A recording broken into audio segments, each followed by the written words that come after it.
प्रभु नाम की स्तुति प्रशंसा होवे। தேவனுடைய நாமத்துக்கு மகிமை உண்டாவதாக.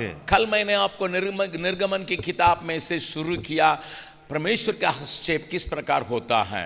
நேற்றைய தினத்திலே நான் யாத்ராகமத்தின் புத்தகத்திலிருந்து ஆரம்பித்தேன் தேவனுடைய தெய்வீக ஈடுபாடு எப்படி அங்கே இருக்கிறது என்று. मैंने आपके सामने इस बात को लाने के लिए कोशिश किया 350 साल मालूम पड़ता था कि परमेश्वर खामोश है. அங்கே இப்படியாக சொல்லுவதற்கான முயற்சி எடுத்தேன். 350 ஆண்டுகள் அப்படியாக தெரிய வருகிறது தேவன் ஒன்றும் பேசாமலே இருக்கிறார் என்று. लेकिन परमेश्वर जरूर एक्टिव करके दिखाई नहीं पड़ता, लेकिन उन्होंने अपने लोगों को जिसको यहाँ से कानान से मिस्र में ले गया उनके विश्वास को सुरक्षित रखने के लिए काम करते आया. ஆனால் தேவன் அங்கே ஆக்டிவாக வெளிப்புறமாக காணப்படாவிட்டாலும் தேவனாய கர்த்தர் கானானிலிருந்து எகிப்துக்கு கொண்டு போகிற அந்த ஜனங்களுடைய விசுவாசத்தை பாதுகாப்பாய் வைத்திருக்கிறார் என்பதை பார்த்தோம். वातावरण बिगड़ रहा है और साथ ही साथ कानून में परिवर्तन है, लेकिन परमेश्वर वहां कुछ परमेश्वर से डर भय खाने वालों को रखा है. சூழ்நிலை மாறுகிறது, சட்டங்கள் எல்லாம் மாற்றப்பட்டு கொண்டிருக்கிறது. ஆனால் தேவனாய கர்த்தர் அவருக்கு பயந்திருக்கிற அந்த ஜனங்களை எல்லாம் மிகவும் பாதுகாப்பாய் வைத்திருக்கிறார். पहला अध्याय में आप देख सकते हैं 2 नर्स लोगों की बात को देखते हैं. முதலாவது அதிகாரத்திலே நீங்கள் இங்கே பார்க்க முடியும் 2 மருத்துவச்சிகளுடைய நிலைமைகள். और उनके बारे में बाइबल में बतलाती है. அவர்களை குறித்து வேதம் சொல்கிறது. पहला अध्याय का 21 पद को पढ़िएगा. 1ஆம் அதிகாரத்தின் 21ஆம் வசனத்தை வாசியுங்கள். इसलिए कि दाइयाँ परमेश्वर का भय मानती थी. दादियाँ परमेश्वर का डर भय मानती थी. इसलिए जब राजा ने कहा और जो लड़कों को आप गले दबा के जन्म में ही उसको खत्म कर लेना, वो करने के लिए तैयार नहीं है. மருத்துவச்சிகள் தேவனுக்கு பயந்ததினால் அவர்களுக்கு குடும்பங்கள் தலைக்கும்படி செய்தார். ராஜாக்கள் அந்த மருத்துவச்சிகளுக்கு கட்டளைகள் இட்டிருந்தாலும் கொன்றுவிட வேண்டும் என்று சொல்லி, ஆனாலும் தேவனாய கர்த்தருக்கு அவர்கள் பயந்ததினாலே அப்படி செய்யாதிருந்தார்கள். 350 साल हो गया. 350 ஆண்டுகள் ஆகிவிட்டன. और यहाँ नर्स लोग, मुझे ये पता नहीं चल रहा है, ये तो जरूर इब्रानी नर्सेस है. மருத்துவச்சிகள் இருக்கிறார்கள். ஆனால் ஒரு காரியம் அங்கே தெரியாமல் இருக்கிறது, எபிரேய மருத்துவச்சிகளாக அவர்கள் இருக்கலாம். और उनका नाम वहां पर दिया गया है. அவருடைய பெயர்களும் அங்கே இடப்பட்டிருக்கின்றன. इब्रानी नाम है, எபிரேய பெயர்கள். 15वां पद में उसका वर्णन दिया गया है. 15ஆம் வசனத்திலே அதனுடைய விவரம் இருக்கிறது. 15वां पद को पढ़िएगा. வசனம் 15 வாசிக்கலாம். सिप्रा और पुआ नामक सिप्रा और पुआ नामक 2 हिब्री भाइयों को दादियों से उसने बातचीत किया. சிப்பிராள் பூவாள் என்னும் பெயருடைய எபிரேய மருத்துவச்சிகளோடு கூட பேசி. परमेश्वर के क्रिया के विरोध में काम करने वाले भी परमेश्वर के लोगों को इस्तेमाल करने के लिए कोशिश करते हैं. பாருங்கள், தேவனுக்கு விரோதமாக கிரியை செய்கிறவர்களும் கூட தேவ ஜனங்களையே பயன்படுத்த முயற்சி எடுக்கிறார்கள். ये आज भी है, उन दिनों में भी पाया जाता है. இன்றைய காலத்திலும் அது நடக்கிறது, அந்த நாட்களிலும் நடந்த விஷயமே. परमेश्वर अपने काम को करने के लिए तैयार है. தேவன் தன்னுடைய வேலையை செய்ய ஆயத்தமா இருக்கிறார். शत्रु उस बात को देख के उसको खत्म करने के लिए चाहता है. சத்துருக்கள் அந்த காரியத்தை கண்டு அதை அழித்து போட முயற்சி எடுக்கிறார்கள். उसने अपने लोगों को तो जरूर इस्तेमाल किया. சத்ரு தன்னுடைய ஜனங்களை தான் பயன்படுத்த முயற்சி எடுத்தான். उनको दबाने के लिए कोशिश किया. அவர்களையும் அமுக்கும்படியாய் முயற்சி எடுத்தான். उनके जीवन को परेशान करने के लिए इस्तेमाल किया. அவருடைய வாழ்க்கைக்குள் கஷ்டத்தை கொண்டு வர முயற்சி எடுத்தான். साथ ही साथ शत्रु जो है परमेश्वर के लोगों को भी इस्तेमाल करने के लिए चाहता है. அதோடு கூட அந்த எதிரியும் கூட தேவ ஜனங்களையும் பயன்படுத்த விரும்புகிறான். यहाँ पर दोनों परमेश्वर से डरने वाली है. இங்கே 2 பேரும் தேவனுக்கு பயந்திருக்கிறவர்கள். इसलिए वे उस काम को अंगीकार करने के लिए, स्वीकार करने के लिए तैयार नहीं है. ஆகையாலே அந்த வேலையை செய்யவோ அல்லது அந்த வேலையை ஏற்றுக்கொள்ளவோ ஆயத்தமாக இல்லை. लेकिन राजा जो है उनको बुला के उनको सलाह दे रहा है. ஆனால் ராஜாவோ அவர்களை அழைப்பித்து ஆலோசனை கொடுக்கிறார். लड़कियों को जिंदा रखना, நீ பெண் பிள்ளைகள் பிறந்தால் உயிரோடு காப்பாற்று. लोगों को गले दबा कर खत्म कर डालना. ஆனால் ஆண் பிள்ளைகள் பிறக்கும் பொழுது களத்தை அமுக்கி கொண்டு போட வேண்டும். लेकिन यहाँ एक बात को देखते हैं. ஆனால் இங்கே ஒரு காரியத்தை பார்க்கிறோம். परमेश्वर का डर खाने के चलते ये नहीं किए. இவர்கள் தேவனுக்கு பயந்ததினாலே இதை செய்யவில்லை.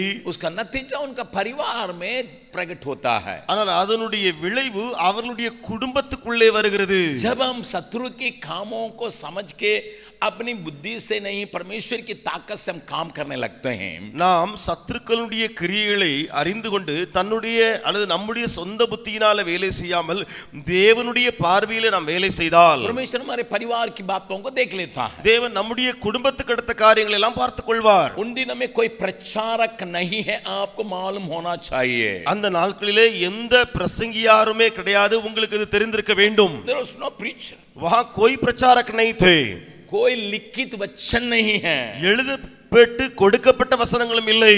नहीं नहीं नहीं, இல்லை இல்லை. थोड़ा बहुत विश्वास है, परमेश्वर हमारे लिए मदद करेगा. கொஞ்சம் கொஞ்சம் விசுவாசம் இருந்தது, தேவன் நமக்கு உதவி செய்வார். तो वायदा किया है, அவர் வாக்கு பண்ணி இருக்கிறார். हमारा परदादा इब्राहिम ने उनको दंडवत किया நம்முடைய முன்னோராகிய ஆபிரகாம் அவரை பணிந்து கொண்டான். और लगातार उस परमेश्वर को जिसके बारे में ज्यादा जानकारी नहीं है, नाम को भी जानते नहीं है, इसलिए वे उस प्रकार आराधना कर रहे हैं. அவர்கள் அந்த தேவனை குறித்து அதிகமான அறிவும் இல்லை, அதிகமான காரியங்களும் வெளிப்படவில்லை. ஆகையினாலே தேவனை இப்படியாக அவர்கள் தொழுது கொள்கிறார்கள். बाद में मूसा को जब परमेश्वर ने बुलाया, उसने कहा कि वे लोग पूछेंगे क्या नाम है, तो हमको वो नाम तो बतलाइए करके मूसा बाद में पूछता. इसका मतलब उनको ये माने इब्राहिम का परमेश्वर, ईसा का परमेश्वर, याकूब का परमेश्वर करके ही वे जानते हैं. அங்கே பிற்பாடு போய் மோசையிடத்திலே அவர்கள் ஜனங்கள் கேட்பார்கள், பெயர் என்ன என்று சொல்லி என்று கேட்பார்கள். மோசையும் உம்முடைய பெயர் என்ன சொல்லி வெளிப்படுத்தும். இப்படி கேட்கக்கூடிய சம்பவங்கள் எல்லாம் இருக்கிறது.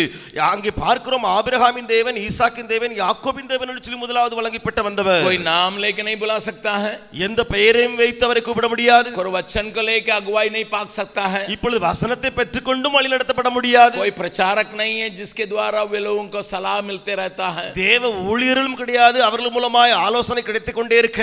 लेकिन इसके बावजूद भी वे अपने विश्वास को कायम रखे थे. ஆனால் அப்படி இருந்தும் தங்களுடைய விசுவாசத்தை அவர்கள் தக்க வைத்தார்கள். उसका निचोड़ कारण क्या, उसका नेव की बात क्या है? அதனுடைய அடிப்படையான முக்கியமான ஆழமான காரணம் என்ன? परमेश्वर का डर, தேவ பயமே. आजकल की दुनिया में और आजकल मसीहत के अंतर्गत में, और यहोवा का हजार नाम है, हम नाचेंगे, यहोवा का हजार नाम है, ये नाम है एल एलोई, एल सड़ा, ये सारी बातों को जानते हैं, लेकिन डर पे खत्म हो गया. ஆனால் இன்றைய நாட்களிலே பாட்டுகள் எல்லாம் பார்த்து கொண்டிருக்கிறோம். யெகோவா தேவனுக்கு 1000 நாமங்கள், எலோ எலோ ஈரே எல் ஷடா என்று சொல்லி பாடுவார்கள், ஆடுவார்கள், நடனமாடுவார்கள். ஆனால் தேவ பயம் இல்லாமல் இருக்கிறதே. लेकिन मैं आपको बतलाने के लिए चाहता हूं, ஆனால் உங்களுக்கு நான் சொல்ல விரும்புகிறேன், जहां परमेश्वर का डर भय हट जाता है, எங்கே தேவ பயம் நீக்கப்பட்டு விடுகிறதோ, मनुष्य का भय हमारे ऊपर आक्रमण करता है, மனுஷ பயம் நம்மை வந்து பற்றிக் கொள்கிறது, कानून का भय हमारे ऊपर कब्जा करता है, சட்ட திட்டங்களுடைய பயம் நம்மை பிடிக்கிறது. इसलिए वे लोग डरे नहीं. ஆகையினாலே இவர்கள் பயப்படவில்லை, परमेश्वर से डरते थे, தேவனுக்கு பயந்திருந்தார்கள். इसलिए बड़ा राजा फिरौन है, कोई डर नहीं है. ஆகையினாலே பெரிய ராஜாவாக பார்வன் இருந்தாலும் பரவாயில்லை. इसलिए फिरौन को अपने कानून को परिवर्तित करना पड़ा, अमेंडमेंट करना पड़ा. ஆகையினாலே பார்வோனுக்கு தன்னுடைய சட்ட திட்டத்தை மாற்றி அல்லது அமெண்ட்மென்ட் பண்ண வேண்டியதாயிற்று. इसलिए 22वां पद में पढ़ते हैं पहला अध्याय के, ஆகையினாலே 1ஆம் அதிகாரத்தின் 22ஆம் வசனத்திலே வாசிக்கிறோம். तो आज्ञा निकाल दिया कि सब लड़कों को जो है पानी में डाल दें. அங்கே கட்டளை பிறப்பித்தான், பிறக்கும் ஆண் பிள்ளைகளை எல்லாம் நதியிலே போட்டு விட வேண்டும். See, because of the two people, the law has been amended. यहाँ कानून में परिवर्तन लाने का कारण ये दो लोग हैं. இந்த ரெண்டு மருத்துவச்சிகள் இருந்தார்களே, அவர்களுடைய காரணத்தின் நிமித்தமாகத்தான் சட்டத்திலே ஒரு பெரிய மாற்றத்தை கொண்டு வரப்படுகிறது. प्रभु के नाम की स्तुति प्रशंसा होवे. தேவ நாமத்துக்கு மகிமை. इसके बीच में एक छोटा परिवार के बारे में मैंने कल कहा था. நேற்றைய தினத்திலே இவைகளுக்கு மத்தியிலே இருக்கிற ஒரு சிறிய குடும்பத்தை குறித்து பேசினேன். 4 लोग हैं, 4 பேர்கள் அங்கே, माँ बाप और बेटे बेटी और बेटा, தாய் தகப்பன் தமக்கை, அப்படியே அங்கே சகோதரன். मेरे विचार से मरियम का 5 साल होता होगा. என்னுடைய எண்ணத்தின்படி அந்த மீரியாமுக்கு 5 வயது இருக்கலாம். हारून का उम्र है 3 है, वो तो बाइबल बतलाती है. ஆரோனுக்கு வயது 3 என்று சொல்லி அங்கே வேதம் சொல்கிறது. या 5 साल से थोड़ा सा बड़ा होगा, बड़ी हो गई होगी. ஒருவேளை அந்த மகள் இருக்கிறாளே, அவளுக்கு வயது 5 வயதை விட கொஞ்சம் மூத்தவளா இருக்கலாம். कुछ भी हो, वो सिंगल डिजिट की उम्र की है. ஒருவேளை என்னதான் இருந்தாலும் அந்த தமக்கையினுடைய வயது 1 டிஜிட் வயதுதான். क्या 5 साल के या 7 साल के भी रखिए, 7 साल की लड़की के अंदर डर भय को खत्म करने के लिए ताकत है।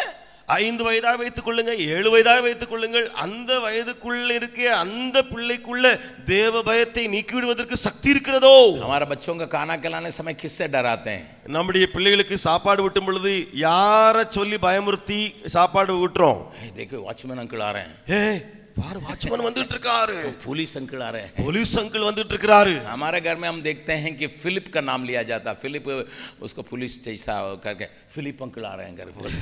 எங்களுடைய வீட்ல பிலிப்புடைய பெயர் போலீஸ் மாதிரி வருமா சொல்றோம், அதனால பிலிப் அங்கிள் வர்றாங்க சாப்பிட்டு, बच्चे का डर के मारे खाते। உடனே பிள்ளைங்க பயந்து அடிச்சு சாப்பிட்டுருவாங்க। लेकिन यहाँ इस परिवार में आपस में क्या बातचीत होती थी? ஆனால் இங்கே இந்த குடும்பத்திலே அவங்களுக்குள்ளே பேசப்பட்டது என்ன? बच्चा बहुत सुंदर है பிள்ளை ரொம்ப அழகா இருக்குது। और मरियम कहती होगी, அந்த மீரியாம் சொல்லியிருப்பாள், मम्मी मम्मी हमारा बाबू कितना सुंदर है। அம்மா அம்மா அம்மா நம்ம அந்த சின்ன பையன் பொடி பையன் என்ன அழகா இருக்கான் பாத்தீங்களா? मम्मा इसको नदी में नहीं फेंकना माँ। அம்மா அம்மா இத நதியில கொண்டு போட்றாதீங்கம்மா। और हारून 3 साल का है, அந்த ஆரோனுக்கு வயது 3 தான் இருக்கும்। वो क्या कहता होगा? அவன் என்ன சொல்லியிருப்பான்? मेरा बाबू है, मेरा बाबू है। ஏய் ஏன் தம்பிப்பா ஏன் தம்பிப்பா ஏன் मम्मी தம்பிப்பா, मम्मी मम्मी नदी में डालना ना। அம்மா அம்மா தூக்கி நதியில போட்றாத போட்றாத, ये बातचीत होती हुई। இப்படித்தான் அவங்களுக்குள்ள பேசி இருப்பாங்க। लेकिन मम्मी क्या कहती हुई, जरूर उनका कन्वर्सेशन यहाँ बाइबल में नहीं है। அம்மா என்ன சொல்லியிருப்பாள்? ஒருவேளை அந்த உரையாடல் வேதத்துல சொல்லப்படலனாலும், लेकिन माँ क्या कहती होगी? ஆனா அம்மா என்ன சொல்லியிருப்பாள்? सुनो बाबू, ஏ बेटा மகளே மகனே கேளு, इस बच्चा के पीछे कुछ मकसद होगा। இந்த பிள்ளை பிறந்திருக்கிறதே இதற்கு பின்னால ஒரு திட்டம் இருக்கும் பாரு।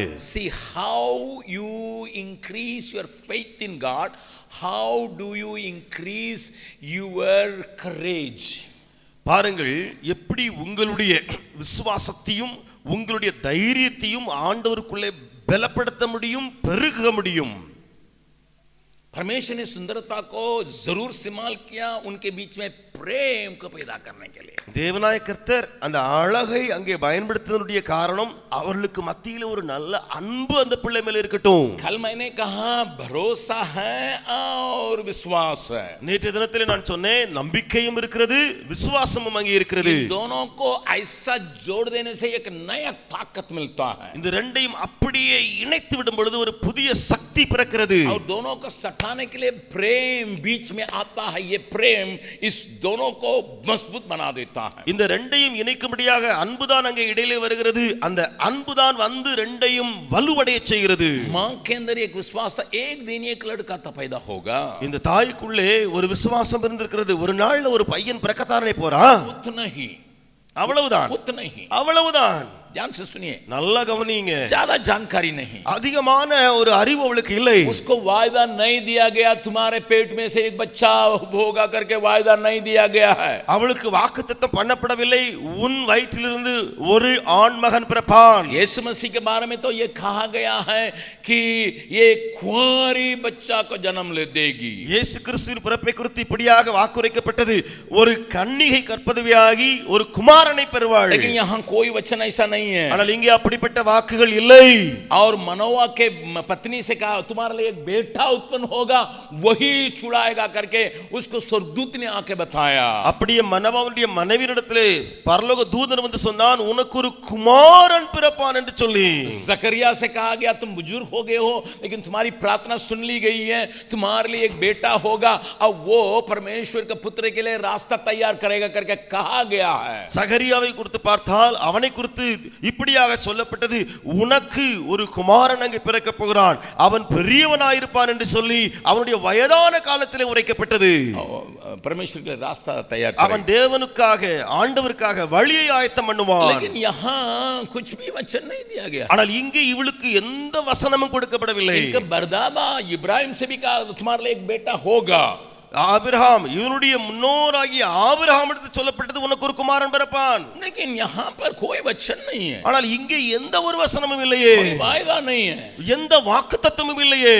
बहुत साल के पहले परमेश्वर ने किसी से हस्तक्षेप किया, उसी बात को लेके उस रस्सी को लेके जा रहे हैं. அநேக ஆண்டுகளுக்கு முன்பு தேவன் யாரோ ஒருவருடைய தெய்வீக இடைபாடு கொண்டிருக்கிறார், அந்த கயிறு தொங்கிக்கிட்டு கிடக்கிறது, அதை பிடித்துக் கொண்டே இருக்கிறாள். Totally Moses' parents were depending on the intervention of God with their forefathers. बिल्कुल ये मूसा के माँ बाप जो हैं, इनके जो पुरानी के अंदर जो बातें थी, जो हस्तक्षेप हुआ था, उस रस्सी को पकड़े हुए हैं. बच्चों थोड़ा ध्यान से सुनिए, பிள்ளைகளே நன்றாய் கவனியுங்கள், जवान थोड़ा ध्यान से सुनिएगा, வாலிபர்களே நன்றாய் கவனியுங்கள். शायद आपके साथ परमेश्वर उस प्रकार हस्तक्षेप नहीं किया होगा, ஒருவேளை தேவனாய கர்த்தர் இப்படியாக உங்களோடு கூட தெய்வீக ஈடுபாடு கொள்ளாமல் இருந்திருக்கலாம். आपके पूर्वजों के साथ परमेश्वर ने वाचा बांधा होगा, ஆனால் உங்கள் முன்னோர்களோட தேவன் உடன்படிக்கை பண்ணியிருக்கலாம். उस वाचा आपको सुनाई दिया होगा, அந்த வாக்குத்தத்தம் உங்களுக்கு கேள்விப்பட வந்திருக்கும். पीढ़ी पीढ़ी करके आपके पास पास किया गया होगा, அது சந்ததி சந்ததியாக உங்களுடைய காதுக்கு வந்து எட்டி இருக்கும். आप उसको पकड़ के जा सकते हैं, நீங்கள் அதை பிடித்துக் கொண்டே ஓடிவிடலாமே. प्रभु के नाम की स्तुति प्रशंसा होवे. தேவநாமத்துக்கே மகிமை. मैं आपको बतलाना चाहता हूं हमारे सेवकाई के बारे में. நான் உங்களுக்கு சொல்ல விரும்புகிறேன் நம்முடைய ஊழியத்தை குறித்து. शायद आपको डायरेक्ट में कोई परमेश्वर ने वायदा नहीं दिया होगा. ஒருவேளை நேரடியாக தேவன் உங்களுக்கு எந்த வாக்குத்தத்தம் கொடுக்காமல் இருக்கலாம். When we started James, God gave mighty powerful prophecies and promises. ஆனால் நாம் இந்த ஜெம்ஸ் ஊழியத்தை ஆரம்பித்த பொழுது परमेश्वर ने सामर्थ्य वायदा और सामर्थ्य प्रतिज्ञाएं हैं, वचनों को हमारे लिए दिया था. मैं जब यहाँ पर उतरा, நான் இங்கே வந்து இறங்கின போது माँ बाप को तसल्ली देने के लिए चिट्ठी लिखना पड़ा, நான் என்னுடைய பெற்றோருக்கு ஆறுதல் கடிதம் எழுத வேண்டியிருந்தது. क्योंकि मैं जानता था वे संपूर्ण तौर से मुझे सौंप दिए सेवकाई के लिए. ஏன்னா நன்றாய் நான் அறிந்திருந்தேன், என்னை முழுவதுமாய் உள்ளத்தோடு ஒப்பு கொடுத்திருக்கிறார்கள் ஊழியத்திற்கு. और परमेश्वर की परिवार की आशीष के लिए आर्थिक मदद करने वाला बेटा भी सेवकाई में चले आया. அவர்கள் நினைத்திருந்தார்கள் நம்முடைய குடும்பத்துக்கு பொருளாதார அந்த பண உதவி செய்கிற அந்த பையன் இப்பொழுது தேவ ஊழியத்துக்கு போயிருக்கிறான். और अभी जरूर वे आंसुओं के साथ मुझे विदा किए थे. உண்மையிலேயே என்னை அனுப்பி விடும் பொழுது அவர்கள் அழுதுதான் என்னை அனுப்பி விட்டார்கள். आनंद के साथ मुझे विदा किए थे. அந்த ஆனந்த கண்ணீரோடு கூட தான் என்னை அனுப்பி விட்டார்கள். तो भी उनके अंदर एक घबराहट रहता होगा करके मैं सोच के, ஆனாலும் அவர்களுக்குள்ளே ஒரு கலக்கம் இருக்கும் என்று நான் நினைத்து जब मैं यहाँ पर आया, நான் இங்கே வந்தபோது मैं केवल ये नहीं लिखा I reached safely, मैं ये नहीं लिखा. நான் இங்கே வந்தவுடனே நான் இங்கே நன்றாய் எந்த பிரச்சனையும் இல்லாமல் வந்து சேர்ந்தேன் என்று அதை எழுதவில்லை. एक शनिचर रात को पहुंचा था, நான் ஒரு சனிக்கிழமை இரவிலே வந்தடைந்தேன். दूसरा दिन आराधना में देखते हैं छुट-फुट के कुछ बच्चे हैं, एक दो बड़ा जन है बस. நான் மறுநாள் அந்த ஞாயிற்றுக்கிழமை ஆராதனையில் பார்க்கும் பொழுது சின்ன கொஞ்சம் பிள்ளைங்க இருக்கிறாங்க, அவ்வளவுதான், ஒன்று ரெண்டு பெரியவங்க உட்கார்ந்து இருக்கிறாங்க. उन बच्चों को भी मिशनरी लोग अपना गाड़ी में ले आके उनको संडे से ले रहे थे. அந்த பிள்ளைகளையும் அந்த மிஷனரிமார்கள் அன்றைக்கு இருந்தவர்கள் வண்டியில கொண்டு வந்து இங்க வைத்து அவர்களுக்கு அந்த சண்டே கிளாஸ் எடுத்துக்கிட்டு இருந்த சண்டேல வைத்திருந்தாங்க. आराधना में कोई दम नहीं रहा. அந்த ஆராதனையில எந்த உயிருமே இல்லாம இருந்தது. ऐसे तो मुझे भाषा नहीं मालूम था, அப்படி சொல்ல போனா எனக்கு மொழியும் தெரியாது, लेकिन मैं बैठा हुआ हूँ, ஆனா நான் இங்க உட்கார்ந்து இருக்கிறேன். सूखा सूखा लग रहा है, எனக்கு வறண்டு காய்ந்து ஒண்ணு இல்லாத போல இருக்கு.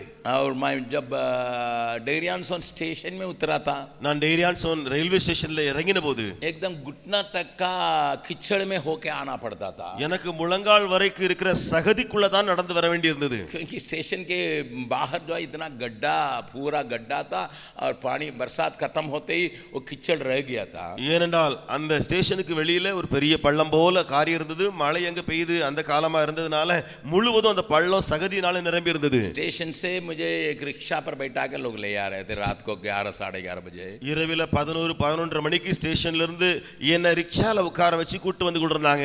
कोई लाइटें दिखाई नहीं पड़ रहा, ஒரு இடத்துல லைட்டே தெரியல. मद्रास में कोई ऐसा जगह नहीं जहाँ अंधकार है, लेकिन यहाँ तो लाइटें दिखाई नहीं पड़ रहा. சென்னையில அப்படிப்பட்ட ஒரு இடமே கிடையாது, இருள் தெரிகிற மாதிரி, ஆனால் இங்க பார்த்தா சொன்னா லைட்டே தெரிய மாட்டேங்குதே. घर में आके मोमबत्ती जला के ही मुझे बिस्तरा तैयार किए थे. எனக்கு வீட்டுக்கு வந்த உடனே மெழுகுவர்த்தியை ஏற்றி கொளுத்தி தான் என்னுடைய படுக்கையெல்லாம் ஆயத்தம் பண்ணாங்க.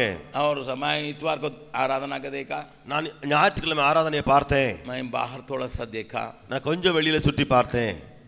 और चर्च तो मैं डेरियन चर्च तो अकेला था, चारों तरफ कुछ भी नहीं था. அந்த டேரியான் சொல்ல இருக்கிற அந்த சபை கட்டடம் இருக்கிறதே அது அப்படி தன்னந்தனியா நின்னுச்சு, சுத்தி ஒண்ணுமே இல்ல. थोड़ा दूर आने के बाद वो नगर दिखाई पड़ता था. கொஞ்ச தூரம் நடந்து வந்து தூரமா பார்த்தாதான் அந்த டெஹிரி பட்டணம் தெரியும். अब मुझे सोमवार को माँ बाप को चिट्ठी लिखना था. எனக்கு திங்கள்கிழமை இப்பொழுது பெற்றோருக்கு கடிதம் எழுத வேண்டும். मैंने मेरे माँ बाप को एक चिट्ठी की शुरुआत कैसा किया मालूम है? நான் என்னுடைய தாயாருக்கு அந்த கடிதம் எப்படி ஆரம்பித்தேன் தெரியுமா? ஆரம்ப வரிகள், माँ बाप मैं यात्रा करके तो पहुंच गया, பெற்றோரே நான் உண்மையிலேயே பிரயாணப்பட்டு வந்து சேர்ந்திருக்கிறேன். लेकिन यहाँ पैर रखने के पहले परमेश्वर ने मुझे वायदा दिया. ஆனால் இங்கே நான் காலடி வைப்பதற்கு முன்பதாக தேவன் வாக்கு பண்ணியிருக்கிறார். बिहार को देखने के पहले परमेश्वर ने मुझे वायदा दिया ट्रेन में ही. இந்த பீகாரை பார்ப்பதற்கு முன்பதாகவே ட்ரெயின்லயே தேவன் வாக்கு பண்ணியிருக்கிறார். ऐसा नबी किताब 51 अध्याय ஏசாயா தீர்க்கதரிசியின் புத்தகம் 51வது அதிகாரம் और 2 और 3 पद को पढ़िएगा. 2ஆம் 3ஆம் வசனங்களை வாசியுங்கள். हे धर्म पर चलने वालों, हे यहोवा को ढूंढने वालों, कान लगाकर मेरी सुनो. जिस चट्टान में से तुम खोदे गए और जिस खदान में से तुम निकाले गए, उस पर ध्यान करो. अपने मूल पुरुष अब्राहम और अपनी माता सारा पर ध्यान करो. जब वो अकेला था तब ही से मैंने उसको बुलाया, उसको मैंने बुलाया और आशीष दी और बढ़ा दिया. आगे, यहोवा ने सियोन को शांति दी है, उसने उसके सब खंडहरों को शांति दी है. वह उसके जंगल को अदन के समान, एदेन के समान, और उसके निर्जल देश को यहोवा की वाटिका के समान बनाएगा. बस. உங்கள் தகப்பனாகிய ஆபிரகாமையும் உங்களை பெற்ற சாராளையும் நோக்கி பாருங்கள். அவன் ஒருவனாய் இருக்கையில் நான் அவனை அழைத்து அவனை ஆசீர்வதித்து அவனை பெருக பண்ணினேன். கர்த்தர் சீயோனுக்கு ஆறுதல் செய்வார். அவர் அதன் பாழான ஸ்தலங்களை எல்லாம் தேறுதலடைய செய்து அதன் வனாந்திரத்தை ஏதேன் போலவும் அதன் அவாந்திர வெளியை கர்த்தரின் தோட்டத்தை போலவும் ஆக்குவார். इस वचन को मैंने लिखा. இந்த வசனத்தை நான் அந்த கடிதத்தில் எழுதினேன். क्योंकि इस वचन को परमेश्वर ने मुझे ट्रेन में ही बतलाया था. ஏனென்றால் இந்த வசனத்தை தேவனாய் கர்த்தர் ட்ரெயின்லயே எனக்கு சொன்னார். तुम अकेले जा रहे हो, நீ தனியாய் போயிட்டு இருக்கற, मैं तुम्हें आशीष दूंगा, நான் உன்னை ஆசீர்வதிப்பேன், मैं बढ़ाऊंगा, உன்னை பெருக பண்ணுவேன், और गिनती को बढ़ाऊंगा, உன்னை எண்ணிக்கையை பெருக பண்ணுவேன். और वहां जंगल तो है, உண்மையிலேயே அது காட்டு பகுதியா தான் இருக்கும், मरुभूमि तो है, அது வறண்ட ஒரு பாலைவனமா இருக்கும். उसको एदेन जैसा मैं बनाऊंगा, परमेश्वर का बगीचा जैसा बनाऊंगा. ஆனால் அது ஏதனை போலவும் அந்த கர்த்தரின் தோட்டத்தை போலவும் மாற்றிடுவேன்.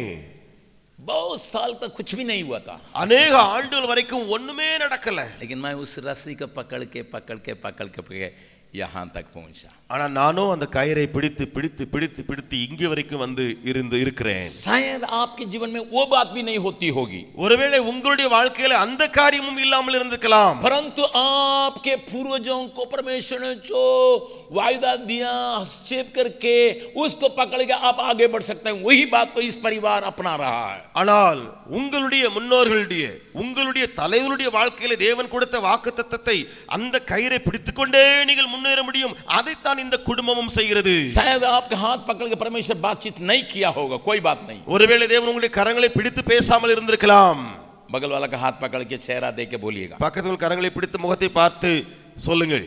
जेम्स के द्वारा, ஜேம்ஸ் மூலமா जहां सुखापन है, எங்கே வறண்ட பகுதி இருக்கிறதோ, जहां जंगल की बात है, எங்கே காடு மாதிரி இருக்கிறதோ, जहां उम्मीद नहीं है, எங்கே எதிர்பார்ப்பு இல்லையோ, एदेन बनेगा. ஏதேனாய் மாறிப்போம். Hallelujah, hallelujah. एदेन बनेगा, ஏதேனாய் மாறிப்போம். परमेश्वर का बगीचा बनेगा, கர்த்தரின் தோட்டத்தை போல மாறும். प्रभु के नाम की स्तुति प्रशंसा होवे. தேவ நாமத்துக்கு மகிமை உண்டாவதாக. जब मैं 2 हफ्ता के पहले दुदी गया था, நான் 2 வாரத்துக்கு முன்பதாக துதிக்கு போன போது, 1 महीना हो गया, 1 महीना के पहले, 1 மாதத்துக்கு முன்பதாக वहां पर एक जमीन को उद्घाटन करने के लिए हमसे प्रार्थना कर रहे थे.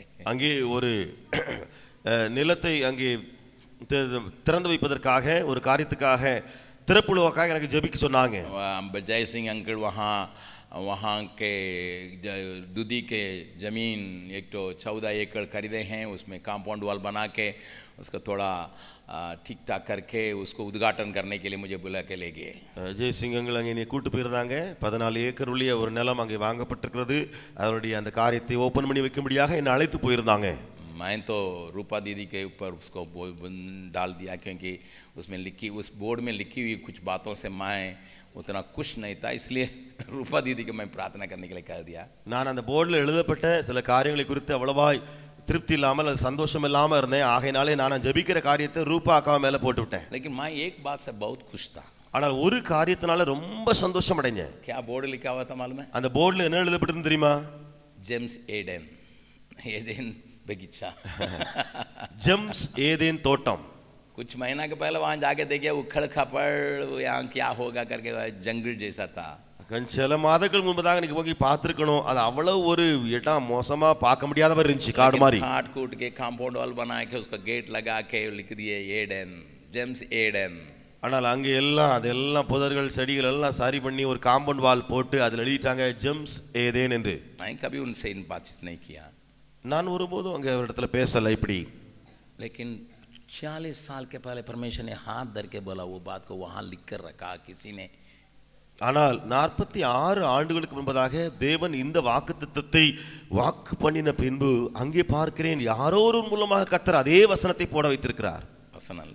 சாரி, அந்த ஏதேன் என்ற அந்த வார்த்தையை போட வைத்திருக்கிறார். नीचे लिखी हुई है वहां मेडिकल कॉलेज बनेगा करके, बहुत सारी बातें मैं नहीं जानता हूं, कौन बनेगा पता नहीं, लेकिन मैं नहीं जानता हूं. எனக்கு தெரியாது. கீழே மெடிக்கல் காலேஜ் மற்ற காரியங்கள் எல்லாம் போடப்பட்டிருந்தது. எனக்கு தெரியாது அது யாரு அது எப்படி வர போகுதுன்னு சொல்லி. लेकिन see how God inspires people in that direction. ஆனால் பாருங்கள், தேவனாய கர்த்தர் அந்த திசையை நோக்கி ஜனங்களை எப்படியாக இன்ஸ்பயர் பண்ணி கொண்டு வருகிறார் என்று. हम आपको क्यों इस बात को बतलाते हैं? ஏன் நாங்கள் உங்களுக்கு இந்த காரியத்தை சொல்கிறோம்? आपके पीछे, हमारे पीछे एक बहुत बड़ा वायदा है. உங்களுக்கு பின்னால எனக்கு பின்னால ஒரு பெரிய வாக்குத்தத்தம் இருந்திருக்கிறது. आपके पीछे जवान बच्चे, थोड़ा ध्यान से सुनो, तुम्हारे पीछे एक वायदा है. வாலிப பிள்ளைகளே, வாலிபர்களே, பிள்ளை மற்ற எல்லாரும் கவனிங்க, உங்களுக்கு பின்னால ஒரு பெரிய வாக்குத்தத்தம் இருக்கிறது. जेम्स के द्वारा परमेश्वर जहां जंगल जैसा दिखाई पड़ता, उसको वो एदेन बनाने के लिए वायदा दिया है. ஜெம்ஸ் மூலமாக எங்கெல்லாம் ஒரு வறண்டு காடு மாதிரி இருக்கிற இடங்கள் இருக்கிறதோ அந்த இடத்தெல்லாம் ஏதேனை போல மாற்றுவேன் என்று வாக்குப்படுகிறார். जब मैं इस वचन को लिख करके मेरी माँ को और बाप को चिट्ठी लिखा था, நான் இந்த वचनத்தை எழுதி என்னுடைய பெற்றோருக்கு கடிதம் எழுதின போது वहां से तुरंत मेरी माँ ने जवाब दी. उन दिनों में तो एक चिट्ठी आने में 15 दिन लगता था. அந்த நாட்களிலே ஒரு கடிதம் வருவதற்கு 15 நாட்கள் பிடிக்கும். அங்கிருந்து என்னுடைய அம்மாவுடைய பதில் கடிதம் வந்திருந்தது. मेरी चिट्ठी जाके 10 दिन के बाद फिर उन्होंने जवाब दिया, वो 10 दिन 20-25 दिन लग गया.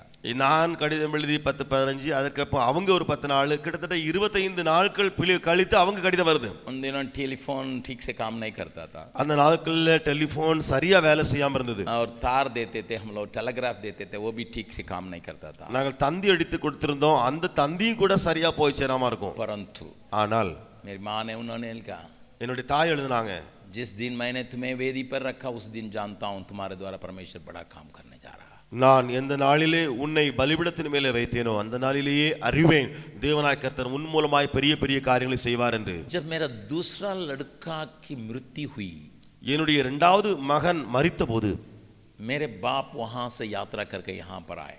என்னுடைய அப்பா அங்கிருந்து பிரயாணப்பட்டு இங்கே வந்தாங்க, हम लोगों को तसल्ली देने के लिए, எங்களுக்கு ஆறுதல் கொடுப்பதற்காக. बाप होने के चलते कर्तव्य के पूरा करने के लिए चले आए. அவர் தகப்பனா இருப்பதனால தன்னுடைய கடமையை நிறைவேற்ற வந்திருந்தாங்க. उन दिनों में हम लोग बाड़े के मकान पर थे.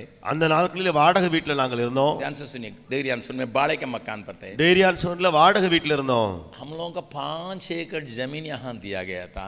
அப்பொழுது நமக்கு 5 ஏக்கர் நிலம் இங்க கொடுக்கப்பட்டிருந்தது. और अभी जो प्रिंटिंग प्रेस है वो कमरा का छत हम लोग सेंटरिंग करके राड बांध के रखे थे. இப்பொழுது அங்க பிரிண்டிங் பிரஸ் இருக்கிறதே, அதனுடைய அந்த மேற்பகுதியை நாங்க சென்ட்ரிங் ராட் போட்டு கட்டி வச்சிருந்தோம். அப்படி सॉरी, उसके ऊपर के तला का, சரி, அதனுடைய ஃபர்ஸ்ட் ஃப்ளோர், அதனுடைய ஃபர்ஸ்ட் ஃப்ளோர் இருக்குது அங்க, அதுக்கு மேல நாங்கள் அப்படி வைச்சிருந்தோம். और वो भी तो मिशनरी लोग जो रहते थे वे लोग रहने के लिए घर बनाया गया था. அதுவும் கூட மிஷனரிகள் வருகிறார்களே அவர்கள் தங்குவதற்காக அந்த வீடு கட்டப்பட்டிருந்தது. नीचे का तला में मिट्टी का जमीन और हम लोग खोदते थे. கீழே பாத்தீங்கன்னு சொன்னா அது மண் தரையா இருக்கும், அதை நாங்கள் மெழுக வேண்டி இருக்கும். गोबर से पोते थे, சாணியினால மெழுக வேண்டி இருக்கும். खिड़की दरवाजा नहीं था, எந்த ஜன்னல்களும் கிடையாது. उस वातावरण को हमारा पिताजी आके देखे, அந்த சூழ்நிலையே என்னுடைய அப்பா வந்து பார்த்தாங்க. उन्होंने क्या कहा मालूम है? அவர் சொன்ன காரியம் என்ன தெரியுமா? बेटा मैंने सोचा तुम घूम घूम के साधु जैसा रहता होगा. அவர் சொன்னாரு, அப்பா நீ சுத்தி சுத்தி சாது மாதிரியே இருப்பேன்னு நினைச்சிட்டு இருந்தேன் உன்னைய. लेकिन इतना बड़ा काम कर रहा, ஆனா இவ்வளவு பெரிய வேலை இங்க செஞ்சிட்டு இருக்கிறியா? मैं सोचा क्या काम किए, कुछ नहीं किया. நான் நினைச்சேன் நான் செய்ததுதான் என்ன, ஒண்ணுமே செய்யாம இருக்கேன். அப்பா சொல்றாங்க இப்படி. वाड़ा का मकान पर है, வாடகை வீட்டுல இருந்தேன். और गोबर से पोतने का कमरा तैयार हो रहा है रहने के लिए. இப்பொழுது சாணியினால மெழுகப்படுகிற அந்த அறை தான் ஆயத்தப்பட்டு கொண்டிருக்கிறது. ऊपर में मिशनरी लोग रहने के लिए जा रहे हैं, उनका छत में अभी सेंटरिंग किया हुआ है. மேல மிஷனரிகள் வந்து தங்கக்கூடிய ஒரு வீடாய் அது இப்பொழுது அதனுடைய மேற்கூரை சென்ட்ரிங் போடப்பட்டு கொண்டிருக்கிறது. उसको देख के कह रहे हैं बहुत परमेश्वर ने तुम्हें आशीष दिया है और तुमको इस्तेमाल कर रहा, मैं देख रहा हूं. அதை பார்த்து அப்பா சொல்றாங்க, தேவன் உன்னை ஆசீர்வதித்திருக்கிறார், உன்னை பயன்படுத்த போகிறார் பார்க்கிறேன் நான். फिर लौट के हमारी माँ और बहन और बच्चे सबको ट्रेन में बैठा के भेज दिए, जाके देख के आओ, देख के आओ, देख के आओ. அவர் போய் என்னுடைய அம்மா அங்கே சகோதரிமார்கள் எல்லாரையும் ட்ரெயின்ல உட்கார வச்சு அங்க போய் பார்த்துட்டு வா என்ன நடக்குது சொல்லி இங்க அனுப்பி வச்சிட்டாங்க. எவ்வளவு கிரியை நடக்குது பாரு. तुम्हारा बेटा तो अकेला गया है, உன்னுடைய மகன் போனது தனியா போனா, उसके साथ कुछ लोग हैं, கொஞ்சம் பேர் அவனோட கூட இருக்காங்க பாரு. वहां कितना बड़ा काम हो रहा है, எவ்வளவு பெரிய வேலை நடந்துட்டு இருக்கு பாருங்க. मैं कभी कभी इस रोड में चलने समय सोचता मेरा बाप ऊपर से देखता अच्छा होता, अभी देखता बगीचा बन रहा है. நான் இங்க ரோட்ல போகும்போது நான் யோசிச்சுட்டே போவேன், என்னுடைய அப்பா மேல இருந்து இப்ப பார்த்துட்டு இருப்பாருன்னு சொன்னா, ஓ ஒரு பெரிய தோட்டம் மாதிரி இல்லையா அந்த நடம் நடந்துட்டு இருக்குன்னு சொல்லுவாங்க. I want to tell you, मैं आपसे कहने के लिए चाहता हूँ, children, बच्चे, हमारा परमेश्वर वायदा में पक्का है. நம்முடைய தேவன் வாக்கு தத்தத்திலே உறுதியாக இருக்கிறவர். कितने लोग विश्वास करते हैं? எத்தனை பேர் விசுவாசிக்கிறீங்க? Hallelujah, hallelujah. हालेलुया से दम नहीं लग रहा है क्योंकि आप लोग विश्वास नहीं करते हैं. அல்லேலூயா அவ்வளவு வலுவா சொல்லப்படல, ஒருவேளை நீங்க விசுவாசம் அவ்வளவு வைக்கல போல தெரியுது. परमेश्वर ने ये नहीं कहा सिकरिया का बगीचा बनाओ, தேவன் இப்படியா சொல்லவில்லை சிக்கரியாவை தோட்டமாக மாற்று சொல்லி. पूरा बिहार का बगीचा बनाओ, मेरा परमेश्वर का बगीचा बनाओ. முழு பீகாரையும் தேவனுடைய தோட்டமாக மாற்று. इसका काम आप ही का हाथ में है, இந்த காரியம் உங்க கரத்திலேயே இருக்கிறது. इसका जिम्मेदार अभी आप है, இதனுடைய பொறுப்பாளிகள் நீங்களே. इसी प्रकार वे इब्राहिम के साथ दिया हुआ वायदा का पकड़ के चल रहे थे, 350 बरस होने के बाद भी कायम रहते थे. इसलिए उसकी मां कह रही है इस बच्चे के पीछे एक मकसद होगा. இங்கே இந்த குடும்பத்தை பாருங்கள், 350 ஆண்டுகள் ஆகியிருக்கிறது. அப்படி இருந்தும் அந்த விசுவாச கயிறை, அந்த வாக்குத்தத்தத்தின் கயிறை பற்றி கொண்டே போய்கொண்டே இருக்கிறார்கள். தாய்க்கு நன்றாய் தெரிகிறது. ஆகையினால் அந்த பிள்ளை பிறந்த உடனே அந்த தாய் சொல்கிறாள், நாம் இதை காப்பாற்ற வேண்டும். योजना बनाने शुरू किए, அங்கே ஒரு திட்டம் போட ஆரம்பித்தார்கள். कल उस योजना के बारे में भी थोड़ा देख लेंगे. நாளைக்கு அந்த திட்டத்தை குறித்து கொஞ்சம் பார்க்கலாம். परंतु अभी आंखों को बंद करके प्रभु से कहा है, ஆனால் இப்பொழுது கண்களை மூடி ஆண்டவரிடத்தில் சொல்லுவோமா, प्रभु इतना साल होने के बावजूद भी उन्होंने भरोसा रखा. ஆண்டவரே இவ்வளவு ஆண்டுகள் கழிந்த பின்பும் அவர்கள் விசுவாசம் வைத்தார்கள், நம்பிக்கை வைத்தார்கள். उनको विश्वास में ठेस नहीं लग सका. அவருடைய விசுவாசத்துல எந்த இடரலுமே வர முடியவில்லை. कारण है परमेश्वर से वे डरते थे. அதற்கு காரணம் தேவனுக்கு பயந்திருந்ததினாலே. उस परमेश्वर का डर भय हमें भी आक्रमण करने पाए. ஆண்டவரே அந்த தேவ பயம் எங்களையும் பற்றி பிடிப்பதாக. और उसी के द्वारा जो हिम्मत चले आता है, அதன் மூலமாக ஒரு தைரியம் வருகிறது. उसके द्वारा जो भरोसा और विश्वास चले आता है, அதன் மூலமாக நம்பிக்கையும் விசுவாசமும் வந்து விடுகிறது. उसको कामयाब करने के लिए मैं शक्ति दे. அவைகளை எல்லாம் தக்க வைத்துக் கொள்ள எங்களுக்கு பலன் உண்டாகட்டும். यीशु मसीह के नाम से मांगते हैं, இயேசு கிறிஸ்துவின் நாமத்திலே கேட்கிறோம். आमीन. ஆமென்.